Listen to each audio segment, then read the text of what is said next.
Hey there, it's Clay with modernlove.life, and in this video we're going to be talking about how to get your ex back without no contact. Now, if you have watched other videos on the internet about this whole topic about saving your relationship, getting your ex back and stuff, you have undoubtedly come across what is called the no contact rule. If for some reason you haven't, basically the main thread of advice is don't talk to your ex for something like a month, and supposedly they'll be so overwhelmed with missing you that they'll come crawling back over broken shards of glass and beg for you back or something like that.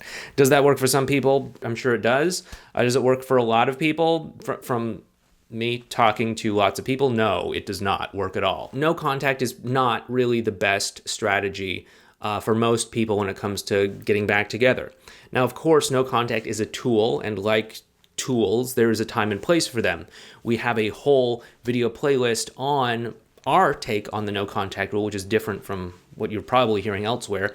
You can go ahead and check that video playlist out up there. I would go over what my different take on no contact is, when I would recommend using it, when I'd recommend not using it, all that sort of stuff.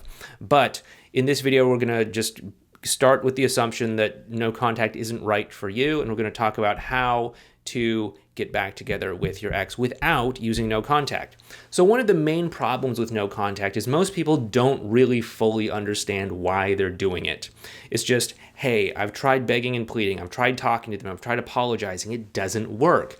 I don't know what's going on. So they find some video on the internet, someone says, yeah, just like don't talk to him, it's gonna make him miss you and all that stuff. And you're like, this feels wrong, I'm scared, it doesn't make sense, but I'll try it anyway, because everything else I've tried doesn't work. And basically you don't understand why what you've tried before isn't working. And it's not working for a couple different reasons.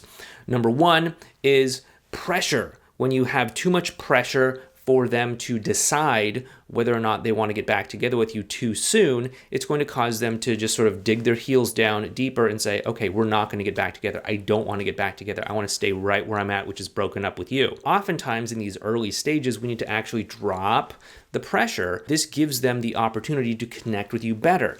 So what we want to do is we want to drop that pressure so they can actually connect with you better. And as they connect with you better, you start to build up this stronger emotional connection between the two of you. And as this emotional connection gets stronger and stronger, they start to actually see, hey, there is the opportunity for us to actually, create something new here. I actually like connecting with you. I actually like spending time with you. Now, of course, there's this whole journey in this process of their emotions. They're going to be like a flat out no, then they might be willing to test the waters a little bit, then they're, hot and cold all the time. It's crazy. If you are experiencing hot and cold behavior from your ex, do not worry. You are definitely not the first person. This is actually a little bit predictable based off of our experience.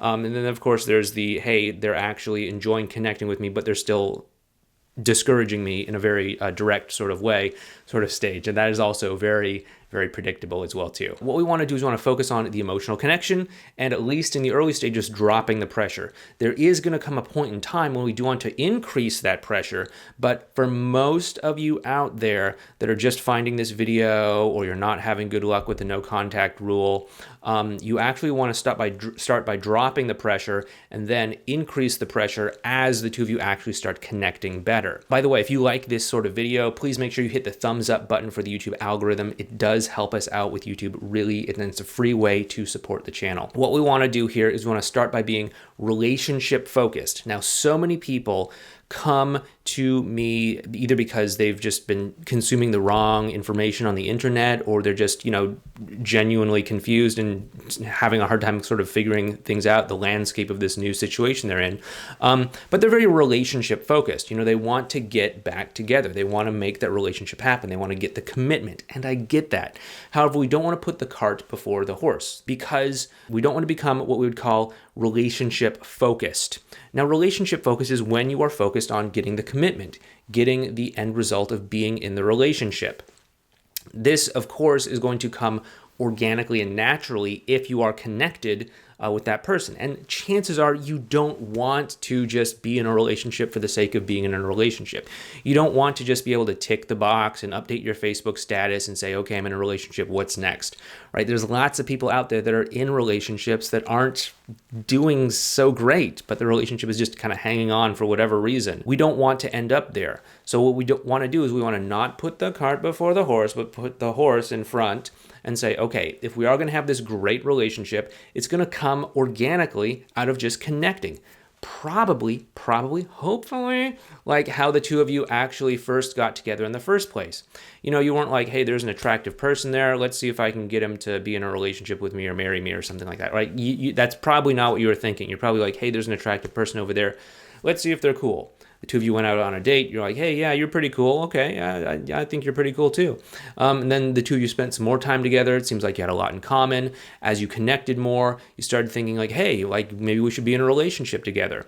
And then that's when you actually got into a relationship. That was called being connection focused.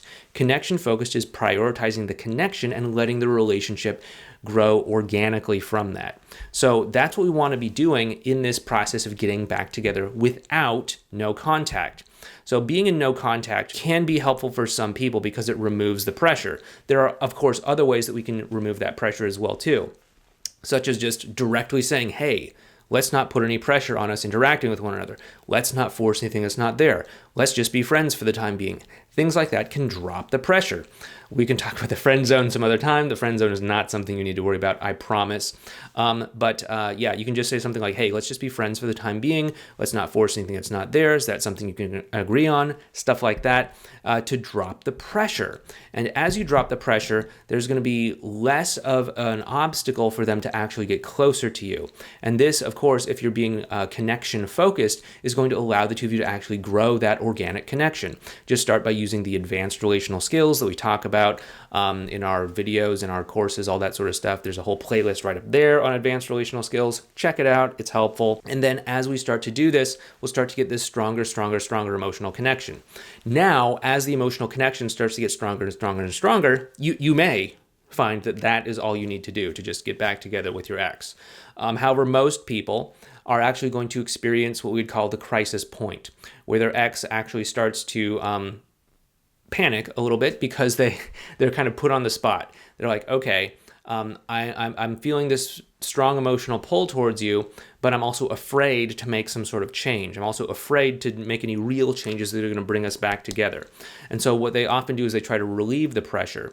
So this is actually, we want to keep the pressure on by leveraging the emotional connection that we have already.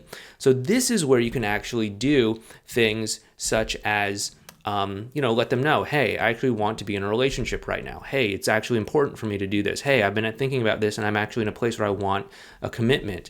It's cool if that's not what you're ready for right now. However, that's what I want. And if that's not where you're at, that's okay. But just so you know, I might start dating. And if I start dating, I might meet someone. And if I meet someone, that person might not want us spending as much time together. So just wanted to let you know.